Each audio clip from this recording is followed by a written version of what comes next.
Man, let me tell you about what went down on First Take this morning, because I was literally getting ready to head out for the day, had the TV on in the background, and then I hear Stephen A. Smith's voice getting louder and more animated, and I'm like, okay, something big is happening here.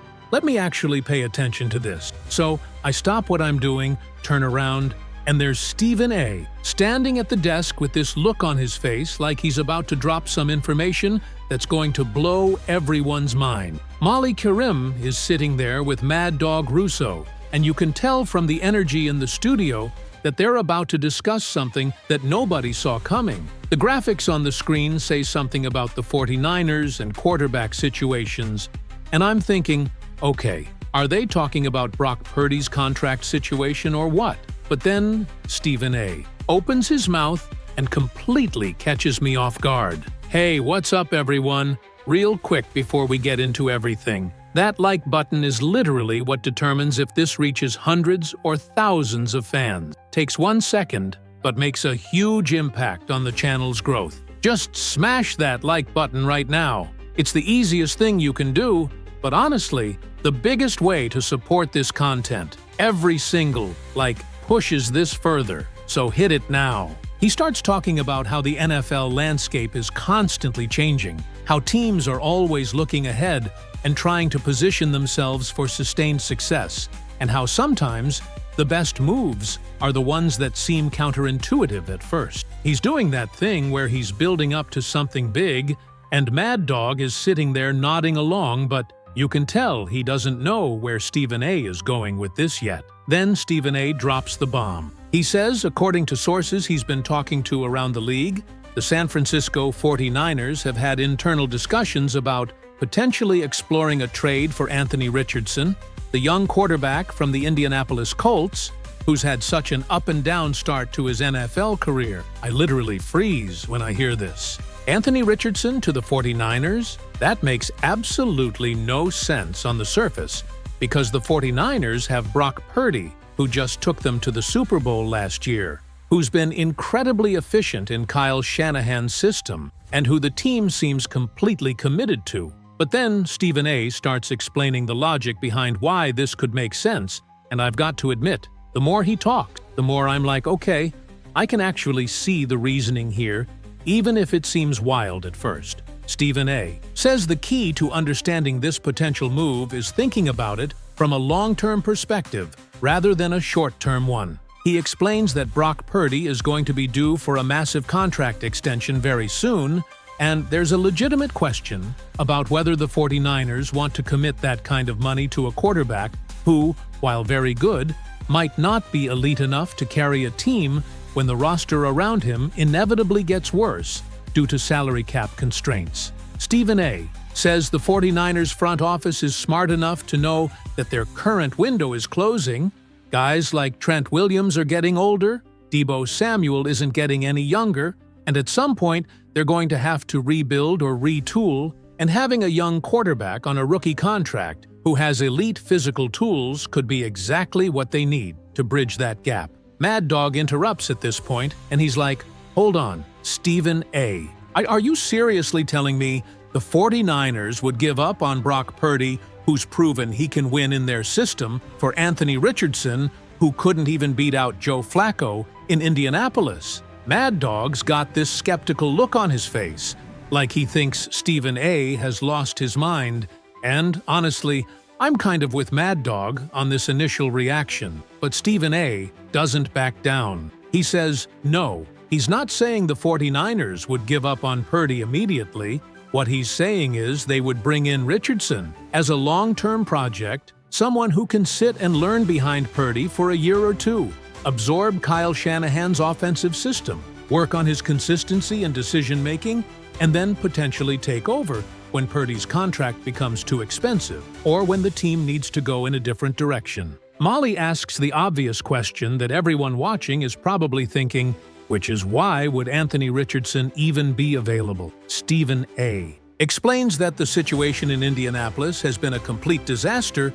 Richardson has shown flashes of being an absolute superstar with his arm strength and mobility, but he's also been incredibly inconsistent. He's dealt with injuries, and there's been real questions about whether he's mature enough and dedicated enough to be a franchise quarterback. Stephen A. says the Colts are in a tough spot because they invested a top 5 pick in Richardson. They want him to work out, but they also can't afford to waste years of their roster waiting for him to figure it out if he's never going to get there. He mentions that there have been whispers around the league that the Colts might be open to listening to offers if a team came calling with the right package. Mad Dog gets animated at this point and starts going into the history of the 49ers and their quarterback situation. He talks about how Kyle Shanahan has had success with different types of quarterbacks over the years, from Matt Ryan, who was more of a pocket passer, to Jimmy Garoppolo, who was a quick decision-maker, to Brock Purdy, who's been incredibly efficient working within the system. Mad Dog says Shanahan's offense doesn't require a quarterback to be a superhero. It just requires someone who can execute the plays, make the right reads, and not turn the ball over. He says Anthony Richardson is the exact opposite of that profile. He's a guy who wants to make the big play, who trusts his arm maybe too much, who hasn't shown the consistency and discipline that Shanahan demands from his quarterback. Stephen A. fires back and says, but that's exactly why this could work. He says Richardson is raw, he's unfinished, he needs coaching and development, and where better to get that than in Kyle Shanahan's system? Stephen A. talks about how Shanahan is one of the best offensive minds in football, how he's gotten production out of quarterbacks that nobody else believed in, and how having someone like Shanahan coaching Richardson every day, teaching him how to read defenses, how to work through progressions, how to take what the defense gives you instead of always trying to make the hero play, that could be exactly what Richardson needs to reach his potential. Stephen A. says Richardson has all the physical tools you want in a quarterback. He's got the arm strength to make every throw on the field. He's got the mobility to extend plays and pick up yards with his legs. And if you can just get him to slow down and play within the structure of an offense, he could be special.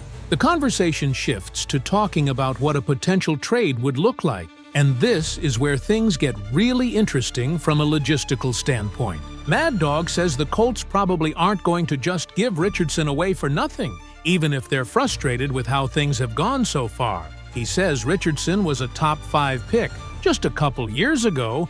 He's still on his rookie contract, which is incredibly valuable in today's NFL, and he's only 22 years old with all the upside in the world. Mad Dog says if the 49ers really want Richardson, they're probably going to have to give up at least a second-round pick, maybe more depending on how desperate the Colts are to move on. Stephen A. says he thinks the 49ers could put together a package that would be attractive to Indianapolis without gutting their roster. He suggests maybe a third-round pick and a young player, someone like a backup offensive lineman or a developmental defensive back, someone who has potential but isn't a core piece of what the 49ers are doing. Stephen A. says the key for San Francisco would be to get Richardson without giving up so much that it hurts their ability to compete for a championship in the next year or two while they still have their current core intact. Molly brings up the Brock Purdy factor again because that's really the elephant in the room with all of this. She asks how Purdy would feel about the team trading for another young quarterback and whether that would create tension in the locker room. Stephen A. says that's a fair concern, but he thinks if the 49ers handle it correctly, it wouldn't be an issue. He says you bring Richardson in and you make it clear that Purdy is the starter, that this is Purdy's team, and that Richardson is here to learn and develop and be ready if his number is called. Stephen A. says, you've seen teams do this successfully before. The Packers did it with Aaron Rodgers sitting behind Brett Favre. The Chiefs did it with Patrick Mahomes sitting behind Alex Smith for a year, and in both cases, it worked out great for everyone involved. Mad Dog is skeptical about this comparison, though. He says Rodgers and Mahomes were both first-round picks, who everyone knew were going to be stars. They were sitting and learning because they needed time to develop, not because there were serious questions about whether they could play. Mad Dog says Richardson is a different situation because there are legitimate concerns about his work ethic, his decision-making, his ability to stay healthy, all these things that make him a much riskier proposition than those other guys were. Stephen A. pushes back and says, but that's exactly why he's potentially available. If Richardson was a sure thing, the Colts wouldn't even consider trading him. The fact that there are questions is what makes this opportunity possible for the 49ers. They start talking about Kyle Shanahan's coaching philosophy and how Richardson would fit into it. And this is where the discussion gets really technical and interesting. Stephen A. talks about how Shanahan's offense is built on deception, on using motion and play action to create easy throws for the quarterback, on getting receivers open through scheme rather than just relying on them to win one-on-one matchups. He says Richardson has been in Indianapolis, where the offense has been much more basic, where they've asked him to do too much too soon, and he hasn't had the supporting cast or the coaching to help him succeed. Stephen A. says putting Richardson in Shanahan's offense, where he'd have weapons like Deebo Samuel and George Kittle and Brandon Ayuk, assuming they keep him, where he'd have one of the best offensive lines in football, where he'd have a coach calling plays who knows how to maximize a quarterback's strength and minimize his weaknesses. That's a completely different situation than what he's been dealing with in Indy. Mad Dog concedes this point to some degree. He says, okay, yeah, Shanahan is a great coach, and his offense would probably make Richardson's life easier, but he still comes back to the fundamental question of why the 49ers would want to do this when they already have a quarterback who's proven he can win in that system. Mad Dog says Brock Purdy might not be the most physically gifted quarterback in the league, but he does everything you need him to do. He doesn't turn the ball over. He makes smart decisions, and he's won everywhere he's been. Mad Dog says, you don't mess with a good thing just because you think you might be able to find something better. Stephen A. gets pretty passionate in his response to this. He says the problem with Mad Dog's logic is that it assumes everything is going to stay the same, that the 49ers are always going to have this incredible roster around Purdy, that he's always going to have an elite defense and elite weapon and an elite offensive line. Stephen A. says that's not how the NFL works. Rosters turn over, players get expensive, guys leave in free agency, and at some point, the 49ers are going to have to win with less talent around their quarterback. He says, when that day comes, is Brock Purdy good enough to elevate the players around him and still win games? Stephen A. says he's not sure about that, and that's why having a guy like Anthony Richardson, who has elite physical tools and could potentially be a quarterback who can take over games with his arm and his legs, that's insurance the 49ers might want to have. The conversation takes an interesting turn when Molly asks about the 49ers' current situation and whether they're really in a position to be thinking about the future when they should be going all in to win now. Stephen A. says that's actually the genius of potentially making this move. You can do both. He explains that Richardson would be a backup for at least this coming season.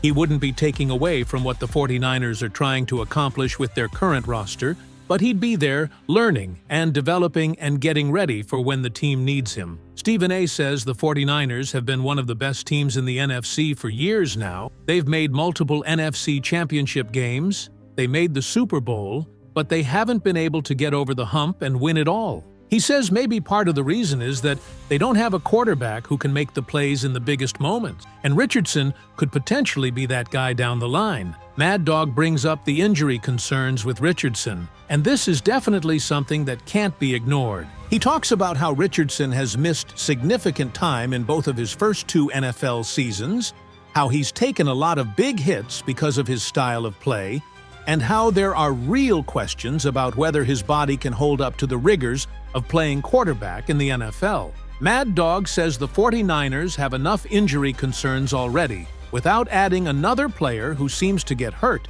every time you turn around. Stephen A. acknowledges this is a legitimate concern, but he says Richardson is young enough that maybe with better coaching and a better system around him, he wouldn't feel like he has to do as much and could protect himself better. They spend some time discussing what the 49ers quarterback room would look like if they made this move. Stephen A. says you'd have Purdy as your starter, Richardson as your developmental backup, and then probably a veteran third quarterback who could step in if something happened to Purdy, and you didn't want to throw Richardson into the fire before he was ready. Mad Dog says that's a lot of resources to dedicate to the quarterback position, both in terms of roster spots and in terms of the attention and practice reps that would have to be divided up.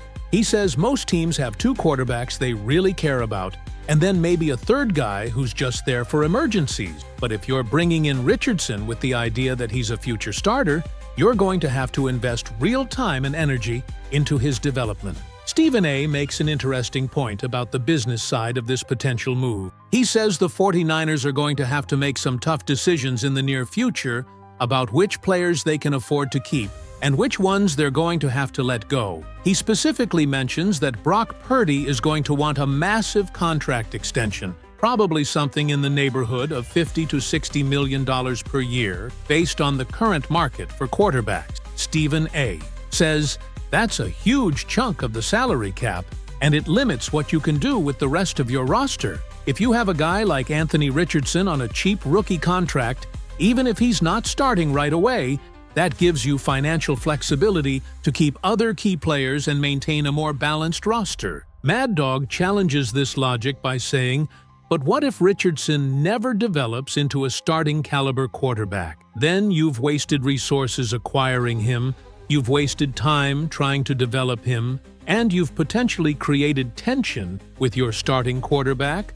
and your locker room for nothing. Mad Dog says this is why teams usually don't try to develop multiple quarterbacks at the same time, because it rarely works out the way you hope it will. Stephen A. fires back and says, but that's the same risk every team takes when they draft a quarterback. At least with Richardson, you're getting a guy who's already been in the NFL for a couple years, who's shown he has the physical tools, and who you'd be getting for a relatively low cost compared to what you'd have to give up to move up in the draft and take a quarterback high. The conversation continued, and they start talking about some of the specific skills that Richardson has and how those might translate to what the 49ers want to do offensively. Stephen A. talks about Richardson's arm strength, saying he can make throws that very few quarterbacks in the NFL can make. He can fit balls into tight windows. He can throw the deep ball with accuracy and velocity, and those are things that could open up the 49ers offense in ways that maybe Purdy can't. Mad Dog counters by saying arm strength doesn't matter if you can't consistently make the right reads and decisions, and that's been Richardson's biggest problem so far in his career. He says Richardson tries to do too much. He holds onto the ball too long looking for the big play, instead of taking what the defense gives him, and those are things that get you benched in Kyle Shanahan's offense. Stephen A. agrees that Richardson has work to do on the mental side of the game, but he says that's exactly why this could be such a good situation for him. He says if Richardson can spend a year or two watching Brock Purdy operate in Shanahan's system, seeing how Purdy processes information and makes decisions, learning from one of the best offensive coaches in football, that could accelerate his development in ways that wouldn't be possible if he was just thrown into the fire as a starter somewhere. Stephen A. says the Packers' model of having a young quarterback sit and learn for a while before taking over has proven to work, and maybe that's what Richardson needs. Mad Dog brings up a great point that I hadn't really thought about. He says, okay, let's say the 49ers do trade for Richardson, and he sits for a year or two and develops into a really good quarterback. What happens then? Does Purdy just accept that he's being replaced? Does he demand a trade? Do you have a situation where you've got two starting caliber quarterbacks and you can only play one of them? Mad Dog says these are the kinds of complications that teams try to avoid, and it's why you don't usually see teams investing in multiple quarterbacks at the same time unless they're desperate. Stephen A. has a pretty clever response to this. He says if the 49ers develop Anthony Richardson into a really good starting quarterback, that's actually a great problem to have. He says in that scenario, you either have two good quarterbacks and you can trade one of them for a haul of draft picks and young players, or you have a succession plan in place where Purdy moves on after his contract and Richardson takes over seamlessly. Stephen A. says teams should always be thinking 3 to 5 years down the road, and having Richardson in the organization gives the 49ers options that they wouldn't have otherwise. They wrap up the main part of the segment by discussing whether this is actually realistic or if it's just speculation. Stephen A. says he's heard enough from people around the league to believe that there's at least some legitimacy to the idea that the 49ers have discussed it internally. He says whether they actually pull the trigger on making a trade for Richardson is a different question. But the fact that they're thinking about it tells you that they're always looking ahead and trying to position themselves for sustained success. Mad Dog says he'll believe it when he sees it. He thinks this is one of those things that teams discuss in meetings, but rarely actually follow through on, because the complications outweigh the potential benefits. Molly tries to get them to make predictions about what's going to happen, and Stephen A. says he thinks there's maybe a 25% chance that the 49ers actually make a move for Richardson before the next season starts. He says it would have to be the right price, the right situation, and the right timing, but he wouldn't be shocked if it happened. Mad Dog says he thinks it's less than 10%. He just doesn't see the 49ers disrupting what they have going with Purdy unless something major changes with his performance or his contract negotiation. The segment ends with them teasing that they'll continue to follow this story as it develops, and Molly thanks them both for the discussion. As the show goes to commercial, I'm sitting there on my couch just trying to process everything I just heard. Anthony Richardson to the 49ers is not something I would have ever thought of on my own, but after hearing Stephen A. and Mad Dog debate it for 20 minutes, I can actually see how it could make sense in certain scenarios. The 49ers are one of the smartest organizations in football. They're always thinking multiple steps ahead, and if they see value in bringing in a young quarterback with elite physical tools to develop behind Purdy, I wouldn't put it past them to at least explore it. What really stuck with me from the whole segment was Stephen A.'s point about the 49ers championship window and how they need to be thinking about what comes next. He's right that rosters don't stay together forever. Players get expensive, guys leave in free agency, and eventually the 49ers are going to have to transition away from some of their current core players. Having a young quarterback on a rookie contract who could potentially be a star gives them flexibility both financially and strategically. And that's something every team wants. Whether Richardson is actually that guy is obviously a massive question mark. But if the price is right, and the 49ers think they can develop him into something special, I could see them taking that swing. The other thing that resonated with me was the discussion about Kyle Shanahan's ability to develop quarterback and get the most out of them. Shanahan has proven over and over again that his system works, that he can make average quarterbacks look good, and good quarterbacks look great. If anyone could take a raw talent like Anthony Richardson and mold him into a consistent, efficient quarterback, it would be Shanahan. The question is whether Richardson is coachable enough and willing to put in the work to learn and improve, because that's not something you can teach. That has to come from within the player. I'm definitely going to be paying attention to see if anything actually comes of this. The NFL offseason is always full of surprises, and the 49ers have shown they're not afraid to make bold moves when they think it's the right thing to do. Whether trading for Anthony Richardson falls into that category remains to be seen, but after watching that First Take segment, I'm at least open to the idea that it could happen. It would be one of the more fascinating storylines of the offseason if it did, and it would give us a lot to talk about in terms of what it means for both the 49ers and Richardson's future in the league.